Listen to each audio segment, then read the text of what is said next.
대중의 눈으로 국회의원이 발의한 법안을 대충 평가하는 방송 존버방. 오늘 깔 법안은 이겁니다. 네, 또 반갑습니다. 오늘 다룰 법안은 본격적으로 내용을 말씀드리기 전에 법안 발의에 대한 배경을 간단히 설명드리고자 합니다. 2016년 사각턱 축소 수술을 받던 취업준비생 권대희 씨가 수술실에서 과다출혈로 뇌사 상태에 빠졌고 결국 사망하는 사건이 발생하였습니다. 권대희 씨의 유가족분들은 수술실 CCTV 덕분에 간신히 피해자의 사망 원인이 의료과실이라는 것을 증명할 수 있었습니다. CCTV 영상이 없었다면 권대희 씨의 억울한 죽음은 세상 밖으로 나오지 못했을 겁니다.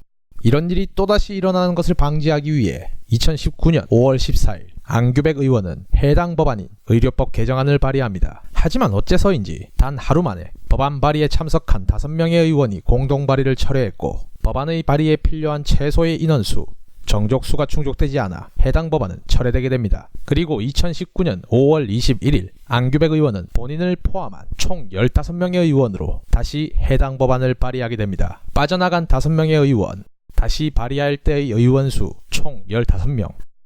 안규백 의원이 무엇을 우려했는지 잘 보이는 숫자가 아닐 수 없습니다. 국민의 삶에 반드시 필요하다고 생각하는 법안을 위해 노력해주신 안규백 의원에게 우선 감사를 드리며 법안의 내용을 살펴보도록 하겠습니다.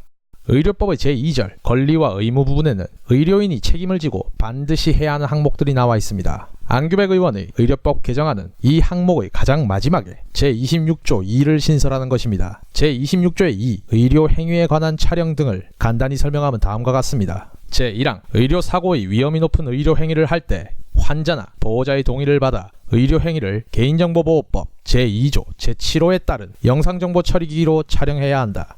제2항 환자나 보호자의 요청이 있을 시 촬영을 하며 병원장이나 해당 의료인은 이를 정당한 사유 없이 거부할 수 없다. 제3항 1, 2항에 의해 촬영된 자료는 보건복지부령으로 정한 목적 외에 사용할 수 없다. 제4항 촬영에 필요한 서류 등은 보건복지부령으로 정한다. 제5항 촬영기기 설치에 대한 사항은 개인정보보호법을 따른다. 해당 사항을 어길 경우 의료법 제90조에 따라 300만원 이하 벌금에 처한다. 이렇게 구성되어 있습니다. 의료행위의 촬영을 개인정보보호법에 따라 영상의 녹화, 정보의 처리 등이 용이한 영상정보 처리기기로 촬영하는 부분이라든가 환자나 보호자의 동의를 받는 부분, 병원장이나 의료인의 거부권에 대한 부분 등 충분히 고민을 하고 만든 법안이라는 생각이 듭니다. 그럼에도 불구하고 약간 아쉬운 부분이 있는 것 같습니다.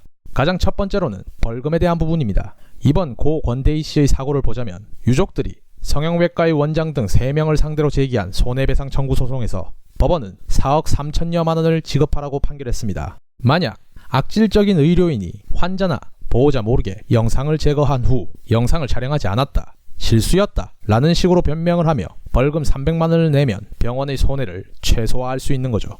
의료법의 벌칙에는 90조 300만 원 이하의 벌금 말고도 87조 7년 이하의 징역 또는 1천만 원 이상 7천만 원 이하의 벌금, 88조 3년 이하의 징역 또는 3천만 원 이하의 벌금 등 더 강한 처벌 조항들이 있습니다. 물론 촬영 장치의 설치와 촬영에 대한 행위만 보자면 90조 300만 원의 벌금이 적당한 것 같아 보이긴 합니다.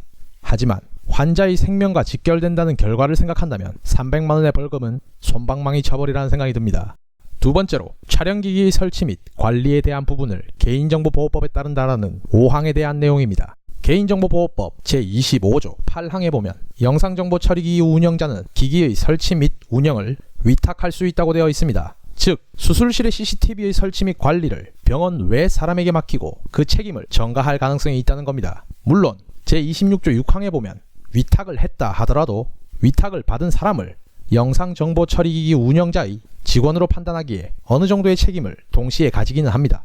그러나 의료행위 실수로 인한 병원 측의 손실이 크다고 판단할 경우 병원 측은 책임을 전가하기 위한 방법으로 이 부분을 이용할 가능성이 크다고 판단됩니다.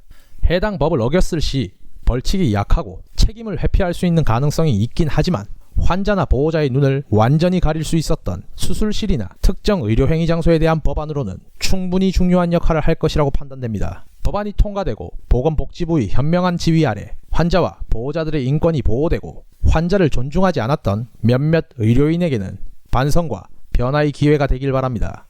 안규백 의원의 의료법 일부 개정안 존법안의 점수는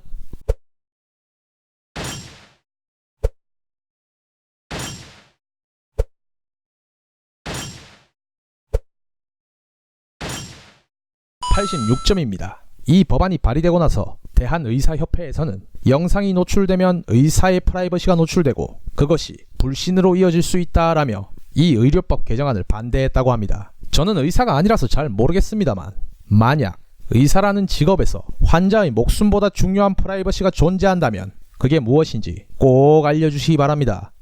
마지막으로 한번 철회됐었던 법안을 다시 발의하고 그 발의에 용기 내어 참여해주신 모든 의원분들께 감사드립니다. 감독이 아니지만 영화를 비판하듯 의사가 아니지만 수술을 주도 감독이 아니지만 영화를 비판하듯 셰프가 아니지만 요리를 평가하듯 전국민 법안 까기 프로젝트 존버반 여기까지입니다.